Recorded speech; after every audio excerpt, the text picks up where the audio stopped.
ঈদের দিন যায় দুই ছেলে 5 ছেলের বাজার করছে, মার্কেট করছে। একটা বার জিগাইলাম না আব্বা টেহাটা ফাইলেন কয়, আজকে যে আমরা লক্ষ টাকা রুজি করি, এরপরও কুলের লাগাল পাই না, এরপরও কুলের হিসাব মিলাইতে পারি না। বাপটা কেমনে শুধু দান বেচছে, আমার এমন ভাবে লেখাপড়া করাইলো, রেজিস্ট্রেশনের টাকা দিল, ফর্ম ফিল আপের টাকা দিল, বিদেশ পাঠাবার টাকা দিল। একটা বার জিগাইলাম না আব্বা আপনি কোথায় থেকে টাকা পাইছেন, কোথায় থেকে আপনি বাজারটা করছেন? এই বাপটা যখন বুড়া হইয়া যায়, ঘরের কোনায় বৈশা বৈশা যখন কাশে, তোমার ছেলে তোমার বউর কাছে বিরক্ত লাগে, তোমার কাছে বিরক্ত লাগে। নিজে বিল্ডিং করে থাকো, সুন্দর বিছানায় থাকো, মার বিছানার মধ্যে গন্ধ করে, বিছানাটা একবার ধয় না, দুলাবালি পুরা চট লাগিয়া রয়েছে, এরপরে দৌত করে না। আমি তাহিরি ওয়াজ শুই না লাফাইস না রে বাবা, আমি তাহিরি মায়ের দুয়ার ফসল। আমার মাও যখন এতে কাপ করছে, নিজে যাইয়া বিছনার থেকে তুললা, নতুন জামা পরাইয়া, আঞ্জা দিয়া দইরা, ঘরে ঘরে রুমে রুমে বয়াইতে জিফুদাইতে নিয়া দোয়া লইছি। এ মা সিদিক কেন দোয়া লই, বাপটা তো নাই, কার কাছ থেকে দোয়া নিমু? এই জন্য বাপের কষ্ট দিয়া তাহিরির সামনে বসে ওয়াজ শুনবা, হাসি তামসা করবা, বাটপারি দান্দালে ছাইরা দিতে হইব। বাপ মারে কষ্ট দিয়া তাহিরের কাছে মুরিদ হইয়া আব্বা আব্বা করবা, তোমার মতো মুরিদ তাহিরির দরকার নাই। ইয়া রাসূলুল্লাহ, নবী গো, ও মায়ের নবী, আমার জাদুমণিরে নিয়া যে স্বপ্ন দেখছিলাম, আমার পোলা আমার স্বপ্ন পূরণ করে নাই, আমার এমন ভাবে কষ্ট দিছে, কষ্ট পাইতে পাইতে পাইতে পাইতে দেয়ালের মধ্যে পিঠ ঠেকে গেছে। আমি কেন হাসি জানেননি গো নবী? আমি কেন হাসি জানেননি? পৃথিবীতে কোন মা সন্তানের দুঃখে দুঃখিত হয় না? তবে আজকে আমি কেন হাসি শুই না জান? আমার পোলা আমার এমন কষ্ট দিছি,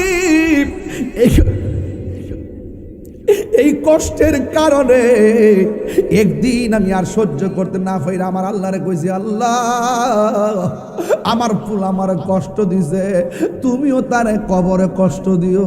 আল্লাহ যে আমি পাগলনির ডাকটা শুনছে, এই জন্য আমি আনন্দে হাসতেছি। আল্লাহ যে আমি পাগলনির ডাকটা শুনছে, আমি হাসতেছি। আমার মনে হয় আমার দোয়া আল্লাহ কবুল করছে।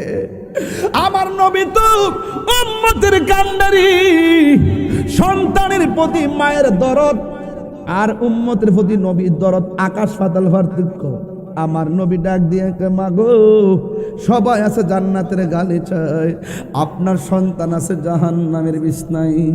একটা বার আপনার সন্তানদের দেখলে বুঝতেন কত কষ্ট, হাসি মুখ দেয়াই তো না।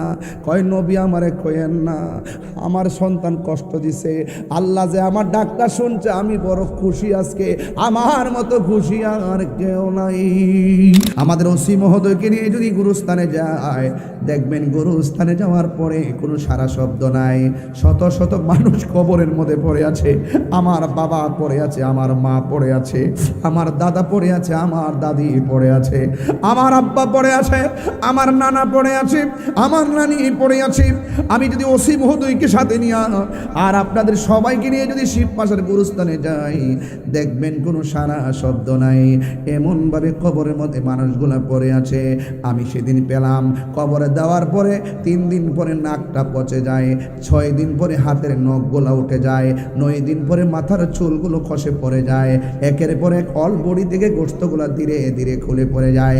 60 বছর পরে কবরের ভিতরে হাড্ডিও থাকবে না, অথচ শত শত জনম ধরে আমার দেশের মানুষ অন্ধকার কবরে কিভাবে পড়ে আছে, সুখে আছে কিনা দুঃখে আছে আমি জানি না গো আল্লাহ, আমি জানি না, তুমি জানো। আমরা যদি গুরুস্থানের মধ্যে যাই, কবরবাসী কেমনে কান্দে জানেননি? কবরবাসী আল্লাহরে কয়, ও আল্লাহ, আগে যদি জানতাম নামাজ না পড়া কবরে আসলে এত কষ্ট হবে, জিন্দেগি তো আমরা নামাজ ছাড়তাম না, আবার তুমি দুনিয়ার মধ্যে পাঠাও, আমরা যাই নামাজ পড়বো। আল্লাহ বলবেন না না, সুম্মা ইলাইহি তুরজাউন, আর যাওয়ার কোনো সুযোগ নাই। এই জন্য যুবক, মরার আগে যা করার করা লাগবে, শক্তিটা থাকতে যা করার করা লাগবে। মুরব্বী আব্বার জিজ্ঞাসা করেন, আগের মতো রুকু দিতে পারিনি, কয় হুজুর মনে চায় কিন্তু কম্মরটা দেয় না। আগের মতো দূরতে মনে চাইনি, কয় হ্যাঁ দূরতে মনে চায় কিন্তু জানে কোলাই না। আজকে মুরব্বি লড়তে পারে না, একদিন আমিও মুরব্বি হয়ে যাচ্ছি, কিন্তু আমিও লড়তে পারবো না। আপনার গায়ে শক্তি আছে দিকে বাহাদুরি করেন না। বাহাদুরি করেন কেন? মুরব্বি এখন 80 বছর হয়েছে, আপনার 20 বছর, এই জন্য আপনার কাছে বাহাদুর মনে হয়। একটাবার দৌলত দিয়া ফেরিঘাটে তাকায়া দেখেন, বাসটা শুধুমাত্র ফেরিতে উঠবে, মাত্র 3টা সেকেন্ডে সবগুলা মানুষ লিয়া নিচে চলে গেছে, 90 ফুট নিচে চলে গেছে। ছোট বাচ্চা সারা পৃথিবীর বিবেককে কান্দাইছে। এখনো বাচ্চাটারে প্রশ্ন করলে বাচ্চা কই আমার আম্মা কই,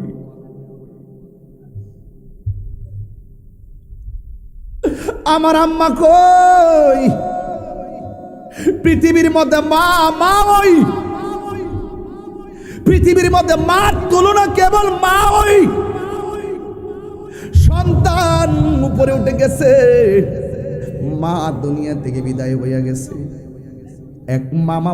এক মামা তার বাগ্নির ব্যাগ হাতের মধ্যে লইয়া কই, আমার বাগ্নি বাসের ভিতরে থাইকা পানিতে শ্বাস ফালাইছে কেমনে? শ্বাস না ফালাইতে ফালাইতে বুঝি চলে গেছে। আপনারা জবান খুলে কোন হায়াতের মালিককে? সে নিজেও জানে না। দৌলত দিয়ে ফেরিঘাটে গেলে এইভাবে বাসের ভিতরে টিকে পানির নিচে মারা যাবে, সে জানে না। এই জন্য আমি বলবো বান্দারি, যুবক রয়েছে বলে বাহাদুরি করো না, যুবকের সামনে আজরাইল এসে জানটা নিয়ে যাবে। এই জন্য আমার আল্লাহ বলেন, আমি যারে ইচ্ছে করি কবর ভিতরে মানুষ সুখে কিনা দুঃখে আছে দেখার ক্ষমতা দান করি। এটাই একমাত্র আমার নবী রহমাতুল আলামিন যখন গুরুস্থানে যাইতেন, গুরুস্থানে দেখতেন কার নিচে জান্নাতের গালিচা পেঁচানো আছে, আবার দেখতেন কে জাহান্নামের আগুনে ছটফট করতেছে। আপনারা জবান খুলে বলুন, আমার নবী দেখার ক্ষমতা আছে না নাই? নবীকে ক্ষমতা দিছে কে? আরো বড় করে বলো কে? এই জন্য আমার নবী, আপনার নবী রহমাতুল আলামিন বলেন, আমি যখন মেরাজের মধ্যে গেলাম, আল্লাহ মানে অনেক আযাব দেখাইছি, আল্লাহ মানে অনেকগুলা কষ্ট দেখাইছে, কিন্তু আমি দেখলাম সব চাইতে বেশি কষ্ট হলো কবরের আযাব। এই কবর যারা ভালো হবে, হাসরের ময়দান তারা ভালো হয়ে যাবে। এই কবরে যে ধরা খেয়ে যাবে, হাসরের ময়দানে সে ধরা হয়ে যাবে। কারণ কবরটা হলো আখিরাতের প্রথম মঞ্জিল। কথা বলেন ঠিক কিনা বলেন? আল্লাহ রাব্বুল আলামিন কোরআনে বলেন, মিনহা খালাকনাকুম ওয়া ফিহা নুঈদুকুম ওয়া মিনহা নুখরিজুকুম তারাতান উখরা। আল্লাহ রাব্বুল আলামিন বলেন, এই মাটি থেকেই তোমাকে সৃষ্টি করা হয়েছে, সেখানেই তোমাকে দাফন করা হবে। এই ময়দান থেকে তোমাকে একদিন উঠানো হবে। যেই দিন তোমাকে উঠানো হবে, গাটটা সোজা করে তোমাকে উঠানো হবে না, গাটটা বাঁকা করে উঠানো হবে। কবরে যে কাফনের কাপড় দেখতেছো, এই কাপড় পরাইয়া তোমার হাসরের ময়দানে উঠানো হবে না। সুপার মার্কেটের কোনো কাপড় পরাইয়া তোমাকে হাসরের ময়দানে উঠানো হবে না।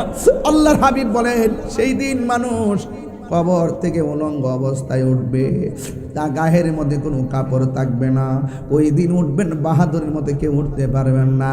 এমন একটা ময়দান, এমপি বলবে আমি তোমারে চিনি না, মন্ত্রী বলবে আমি তোমারে চিনি না, জনম দুঃখিনী আম্মা বলবে তোমারে চিনি না।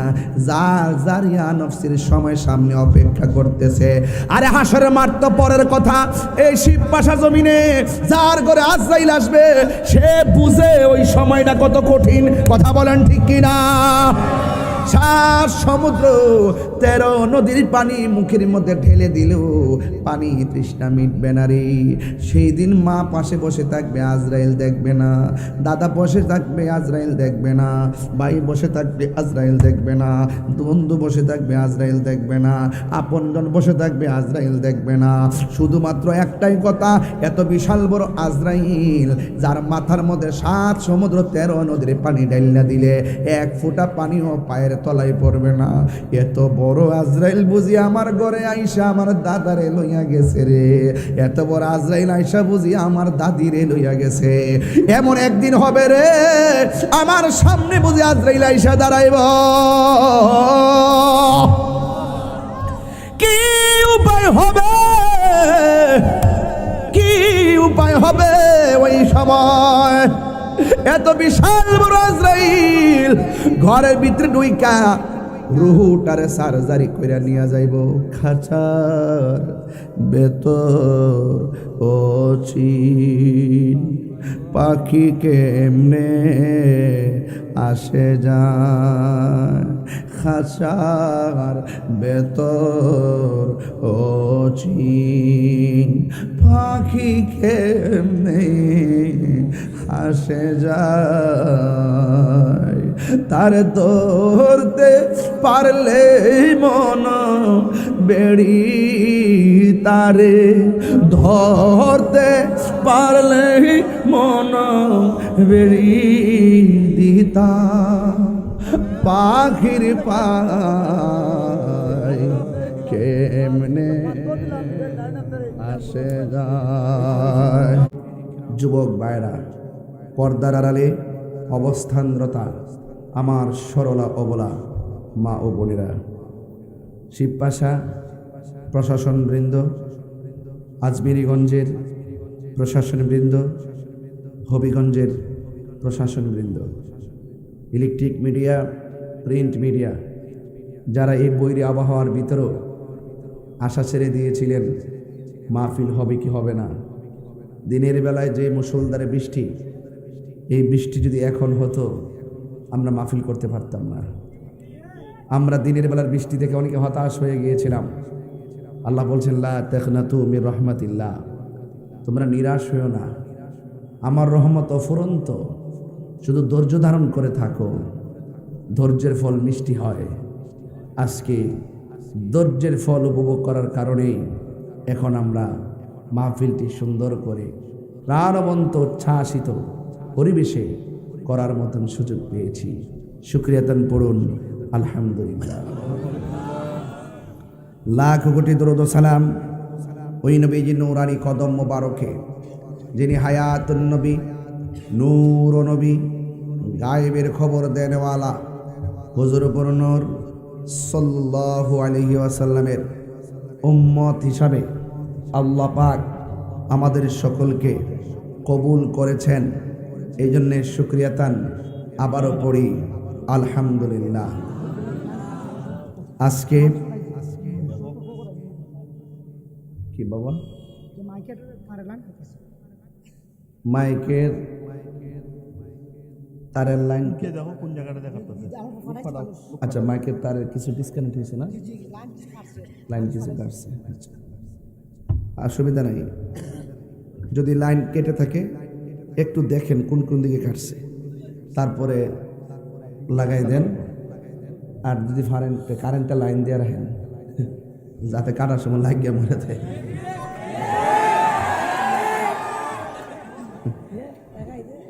কথা ঠিক আছে কিনা?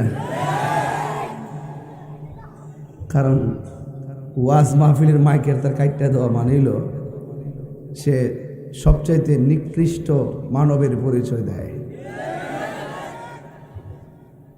তো যাই হোক, যেই জায়গাগুলো ডিসকানেক্ট যতটুকু পারেন সংযোগ করে দেন।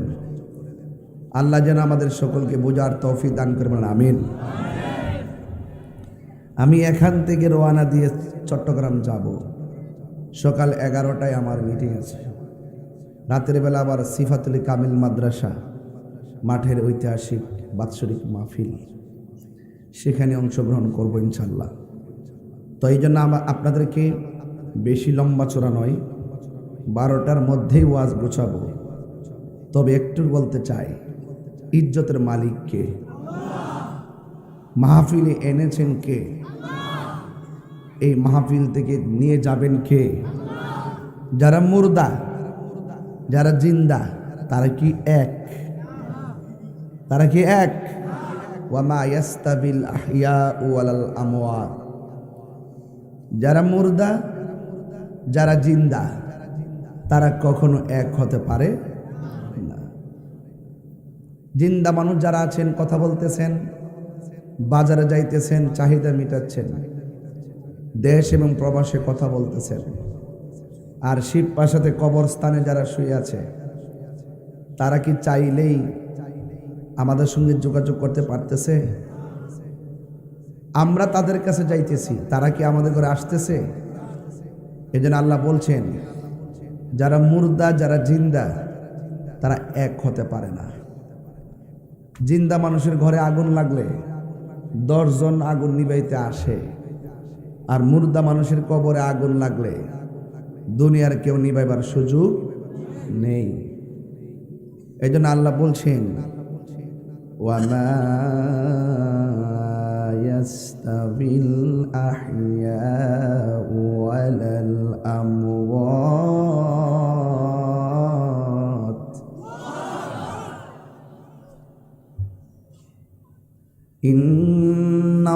ইন্নাল্লাহা ইউসমিউ মান ইয়াশা।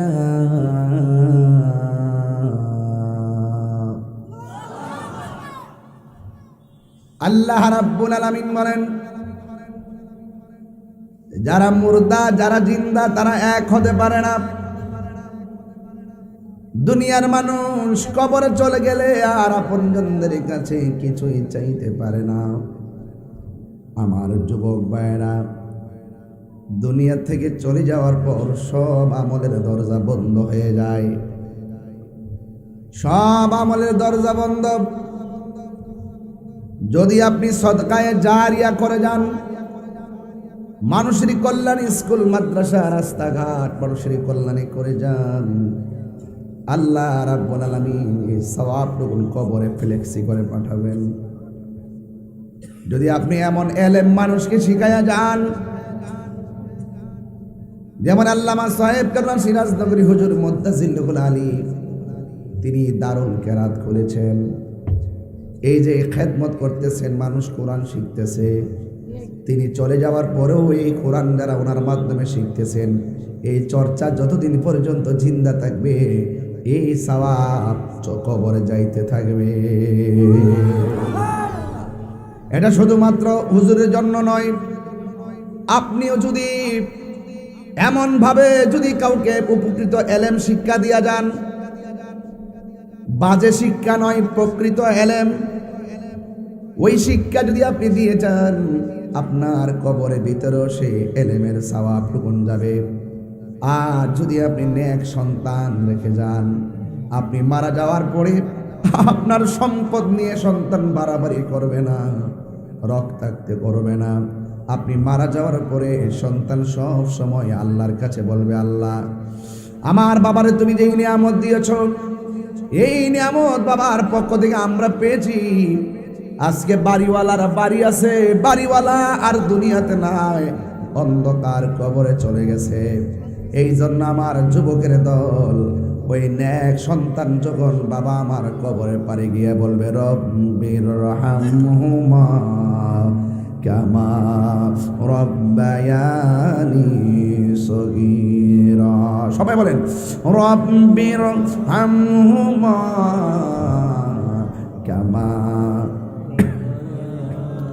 নি সগীরা। আল্লাহ ও আল্লাহ ও আল্লাহ, আমার মা বাপ আমার ছোটবেলা যেমনে মায়া কইরা বুকে পিঠে কইরা মানুষ করেছেন, আল্লাহ আমার মা বাপ চলে গেছে, আমার মা বাবাকে কবরে তুমি এমন করে মায়া কইরা রাখো। সন্তান যখন মার কবরে দাঁড়াইয়া, সন্তান যখন মার কবরে পারে দাঁড়াইয়া চোখের পানি ফালাইয়া যদি কই আল্লাহ,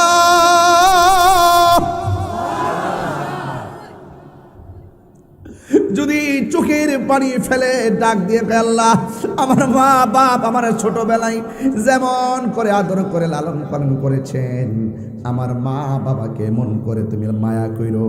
সন্তানের অশ্রুসিক্ত নয়নে যখন বুক বেসে যায় চোখের পানিতে, আমার আল্লাহ রাব্বুল আলামিন ওই মা বাবার কবরে জান্নাতের বাতি জ্বালায়া দেয়। শুধুমাত্র তাই নয়, এই পৃথিবীর কোনো মানুষ যদি সূরা ইখলাসটা 3 বার পড়ে, জোরে বলেন কয়বার? আরো বড় করে বলি কয়বার? সূরা ইখলাসটা যদি কেউ 3 বার পড়ে, আল্লাহ রাব্বুল আলামিন গোটা কোরআন তেলাওয়াতের সওয়াব তার আমলনামায় দান করে। আরো বড় করে বলুন। আমার জন্য এই কথা বলতে না হয় বড় করে বলুন, আপনারা প্রেমের সাথে সুবহানাল্লাহ বললে আসমান এবং জমিনের খালি জায়গাটা আমার আল্লাহ সওয়াব দিয়া পরিপূর্ণ করে দিবে। আল্লাহর হাবিব বলেন, যারা সূরা ইখলাসকে মহব্বত করে, যারা সূরা ইখলাসকে মহব্বত করে তেলাওয়াত করে, সে শুধুমাত্র তেলাওয়াত করে নিজেই সওয়াব পায় না, আল্লাহ রাব্বুল আলামিন তার মা বাবার জীবনের গুনাহ পর্যন্ত মাফ করে দেন।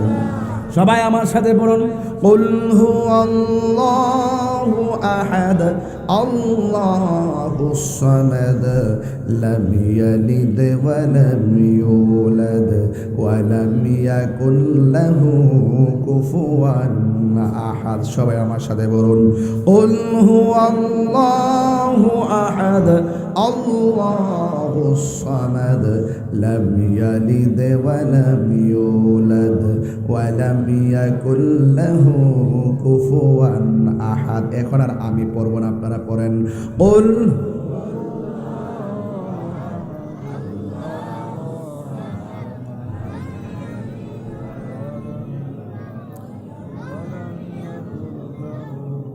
এই সূরাটা কি অনেক বড় নাকি ছোট, কঠিন নাকি সহজ?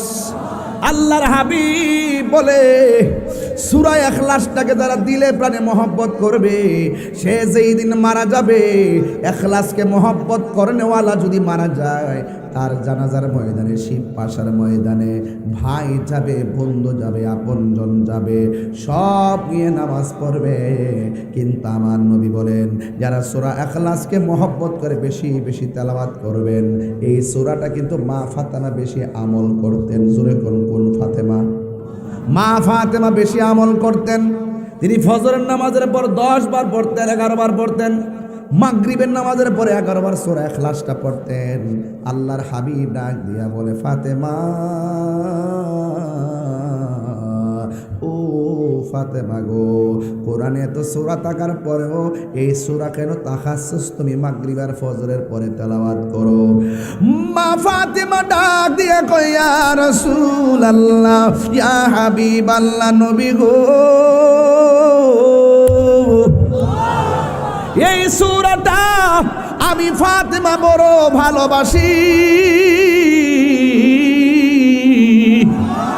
আমার আল্লাহর হাবিব ডাক দিয়ে কয়, ফাতেমা, এই সূরাটা যারা কিয়ামত পর্যন্ত তোমার মতো ফজরের পরে 11 বার, মাগরিবের পরে 11 বার পড়বে, আল্লাহ রাব্বুল আলামিন তাদের জন্য জান্নাতে একটা বালাখানা বানায়া দিবে।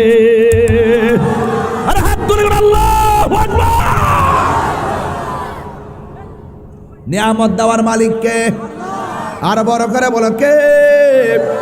এই জন্য আমার নবী, আপনার নবী বলেন,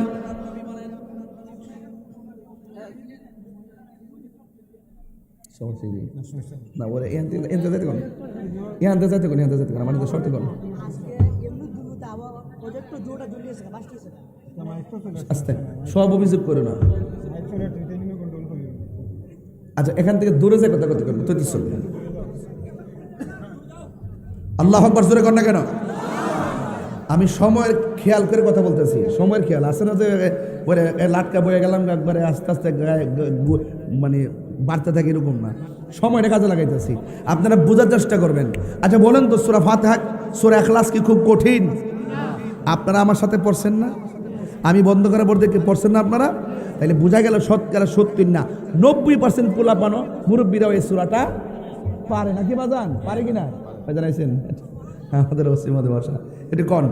সবাই বলেন, কুল হুয়াল্লাহু আহাদ আল্লাহুস সামাদ লাম ইয়ালিদ ওয়া লাম ইউলাদ ওয়া লাম ইয়াকুল লাহু কুফুয়ান আহাদ।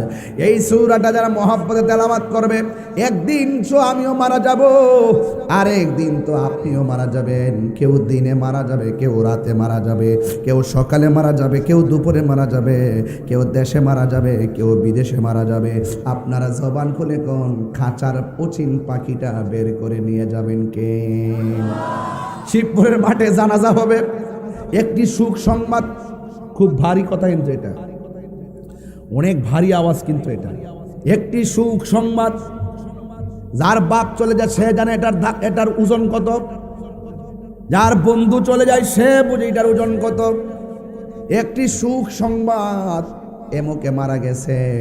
আমার নবী আপনার নবী বলেন, সে যখন মারা যাবে, যদি তার অন্তরের ভিতরে সূরা ইখলাসের মহব্বত থাকে, তার জানাজার ভিতরে ভাই যাবে, ভাই যাবে, বন্ধু যাবে, বাবা যাবে, আপনজন যাবে, দোকানদার ওয়ালা যাবে, শ্রমিক যাবে, সবাই তার জানাজার নামাজের শরীক হবে।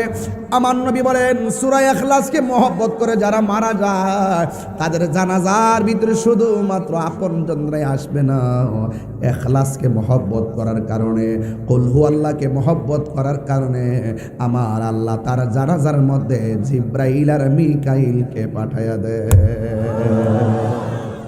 এটা একটা সূরা ইখলাসের তাফসীর করতে যাচ্ছি, পাইছিলাম আর কি, তাফসীর করছিলাম। খাঁচার ভেতর ওঠিন পাখি কেমনে আসে যায়।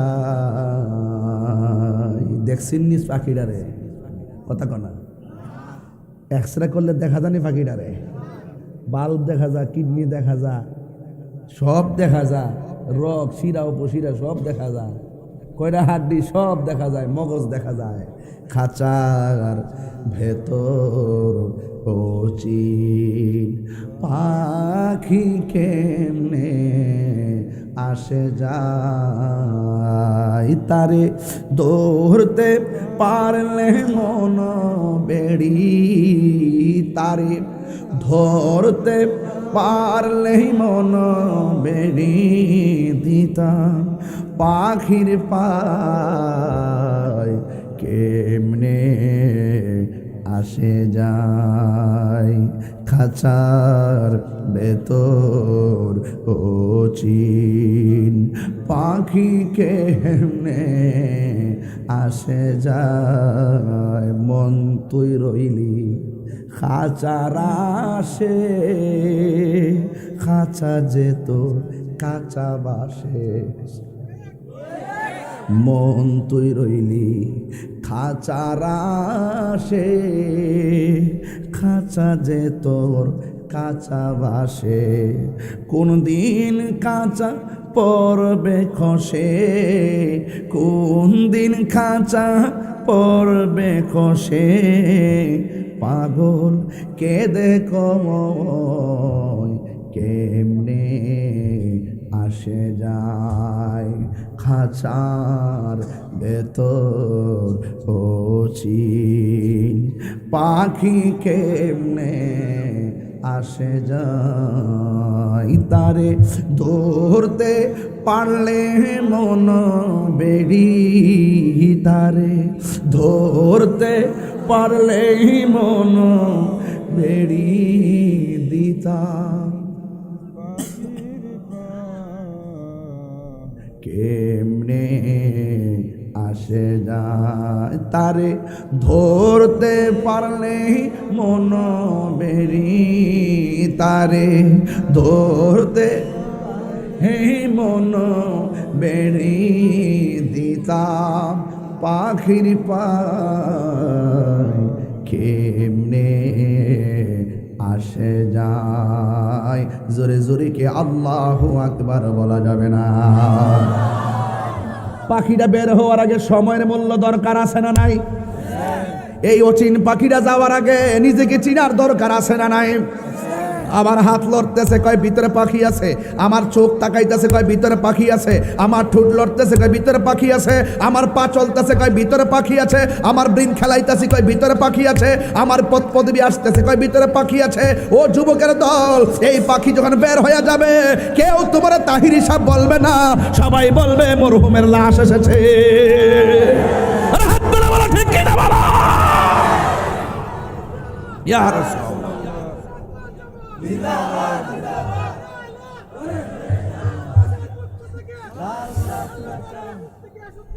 জিন্দাবাদ। অসময়ে কৃষি করে মিছামিছি খেটে মরে, অসময়ে কৃষি করে মিছামিছি খেটে মরে।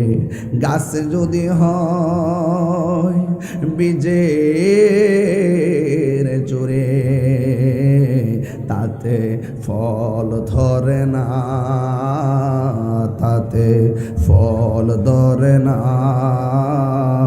সময় গেলে সাধন হবে না।